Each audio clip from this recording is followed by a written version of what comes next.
মুখ্য নির্বাচন কমিশনারের বিরুদ্ধে আরো চড়া সুর মমতার। রাজ্যের অফিসারদের বৈঠকে ডেকে হুমকির অভিযোগ, পাল্টা হুঁশিয়ারি তৃণমূল নেত্রীর।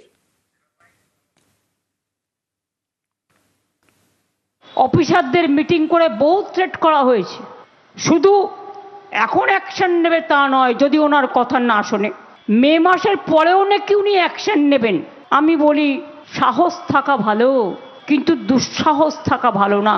মনে রাখবেন, মে মাসের পরে আপনি থাকবেন তো আপনার চেয়ারে, আগে সেটা ঠিক করুন, তারপরে বাংলার অফিসারদের থ্রেট করবেন, বাংলার মানুষকে থ্রেট করবেন।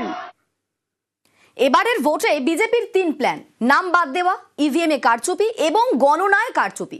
ধর্মতলার ধর্ণা মঞ্চ থেকে চাঞ্চল্যকর দাবি মমতা বন্দ্যোপাধ্যায়ের।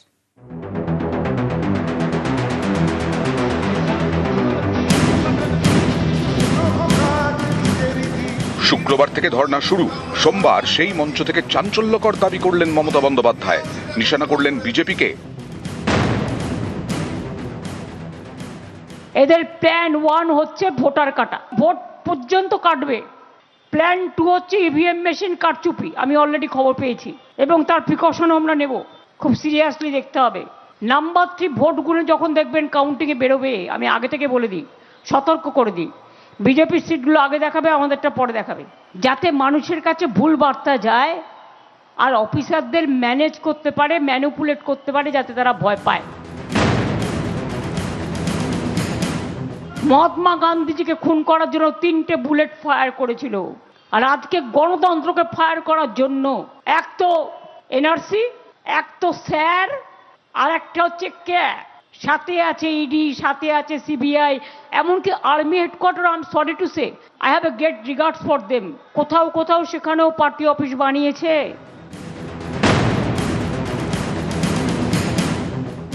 কার নাম বাদ আছে? হিন্দুরও আছে, মুসলিমরা আছে। মুসলিম দেখলে তো আর বলতে হবে না, আমি এম দেখলেই, আমার মাইনরিটি দেখলেই জলে, যেমন আমারও এম দিয়ে শুরু, তাই আমাকে দেখলেও জলে। বিজেপি আবার বলি অপপ্রচার করছে হিন্দিভাষী মানুষের কাছে, যে মমতা জি নে মুসলিম লোগों को কলকাতা में बंगाल में ले आया। আমি বিজেপিকে ছোট্ট একটা চ্যালেঞ্জ করব, যদি সত্যি মানুষের ভোটে জিততে চান, ভোটাধিকার সবার ফিরিয়ে দিন। অনলি 1 পয়েন্ট, আমরা আর কিচ্ছু চাই না, আমরা একটাই পয়েন্টে লড়ছি, সেটা হচ্ছে যাদের ভোটাধিকার কেড়ে নিয়েছেন তারা ভেরি মাচ ইন্ডিয়ান সিটিজেন, তাদের ভোটাধিকার ফিরিয়ে দিন। যে বিএলওরা, যে ইয়ারওরা, যে ডিওরা রাত দিন পরিশ্রম করে মারাও গেছেন অনেকে, এই চাপ সহ্য করতে না পেরে এসআইআর এ একটা নোটিশ, একটা মৃত্যু, 190 জনের ওপর লোক মারা গেছে। কোথায়? আপনার মুখ দিয়ে একটা বাক্য সরেনি। মনে রাখবেন, এই মৃত আত্মাগুলো কিন্তু ঘুরে বেড়াচ্ছে, এর জবাব আপনি নিজের মধ্যে দিয়ে পাবেন।